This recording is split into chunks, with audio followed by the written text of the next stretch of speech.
जय श्री महाकाल। आप सभी का धन वर्षा में बहुत बहुत स्वागत है। दर्शकों, पॉइंट वाइज कुछ आपके प्रश्नों को लेते हैं। नोट बारिश में नोट कहाँ से आते हैं, यानी कि जो गुरु नोटों की बारिश करता है उसमें वो नोट आते कहाँ से हैं। भले ही ये प्रश्न आपके मन में कभी आए, लेकिन इसका उत्तर आपको पूर्ण रूप से नहीं मिलता होगा। लेकिन आज के वीडियो में आपको पूर्ण रूप से इन सभी प्रश्नों के उत्तर देंगे। इसमें आपको 2 या 3 बातों का विशेष तौर पे ध्यान करना है कि नोट बारिश के लिए क्या क्या चीज़ें चाहिए होती है। मान लीजिए नोट बारिश के लिए कोई कारीगर ये काम कर रहा है कि नींबू उठाने पे बारिश कर रहा है, या फिर कढ़ाई बंधन पे कर रहा है, या मिठाई मंगवाने पे कर रहा है।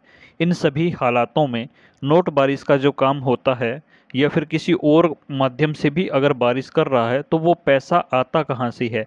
सबसे महत्वपूर्ण ये बात होती है कि वो जो पैसा होता है वो किसका होता है। किसी बिजनेसमैन का, बैंक का, किसी व्यापारी का, किसी के घर में रखा हुआ पैसा, या किस टाइप का पैसा होता है। क्या वो करेंसी शक्ति नई तरीके से बना करके लेके आती है?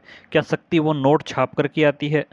क्या ऐसा संभव है कि देश में इतना ज़्यादा संख्या में पैसा पड़ा हो कि कई लोग काम करवा सकते हों? तो आपके सभी प्रश्न दिमाग में चलते ही होंगे।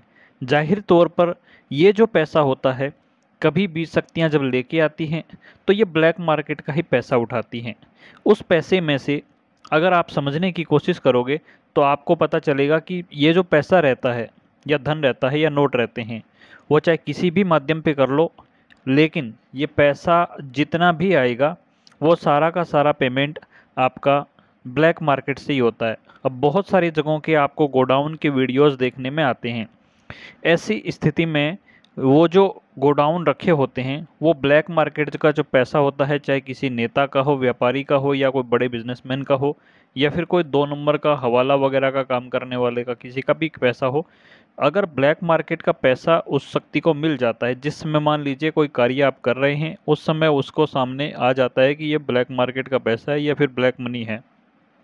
ऐसी कंडीशन में जैसे सट्टा वगैरह का पैसा हो जाता है, जैसे किसी ने अवैध तरीके से कमा करके जमा किया है वो पैसा हो गया।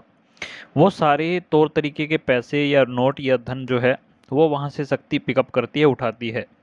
इसमें कभी भी बैंक से धन नहीं उठाया जाता है, क्योंकि वो आप लोगों की अमानत होती है, और शक्तियाँ कभी भी ऐसे धन की चोरी नहीं करती हैं जो कि सही तरीके से अर्जित हो।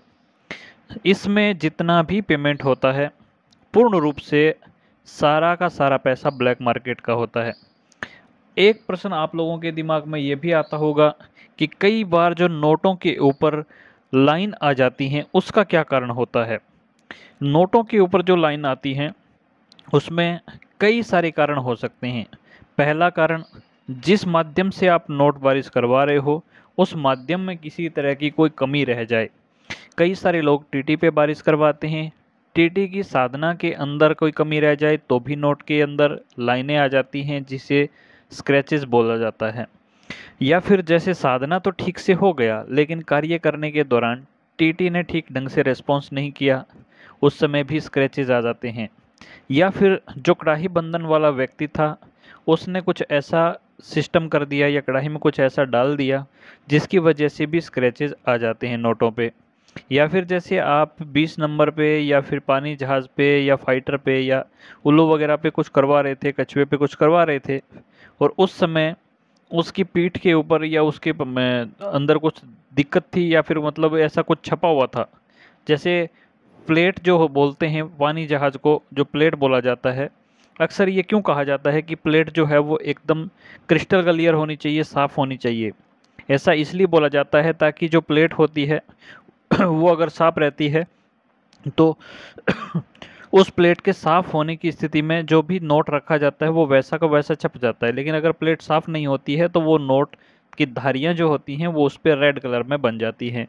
ठीक ऐसे ही लेमन लिफ्टिंग में भी कुछ शक्तियाँ मिसलीड करने की कोशिश करती हैं। अगर ठीक ढंग से किसी ने साधना नहीं की होती है, या दोनों कारीगर में से एक कारीगर भी थोड़ी बहुत गलती करता है, तो या तो ये कार्य बंद हो जाता है, या फिर उस नोट के अंदर झिरियाँ पड़ जाती हैं, उस नोट के अंदर लाइनें आ जाती हैं।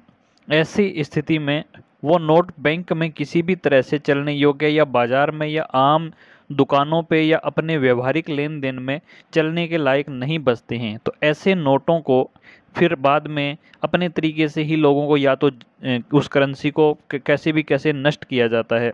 ऐसी स्थिति जब बनती है तो उस नोट को लोग डिस्ट्रॉय करते हैं, नदी में बहा देते हैं या फिर जला देते हैं। ऐसा कई बार देखने में सुनने में आता है।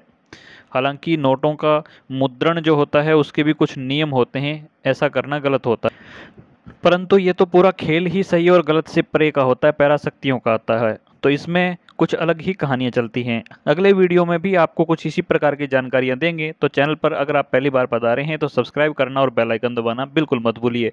वीडियो पसंद आया हो तो लाइक और शेयर जरूर करते हुए। जय श्री महाकाल, जय माता दी।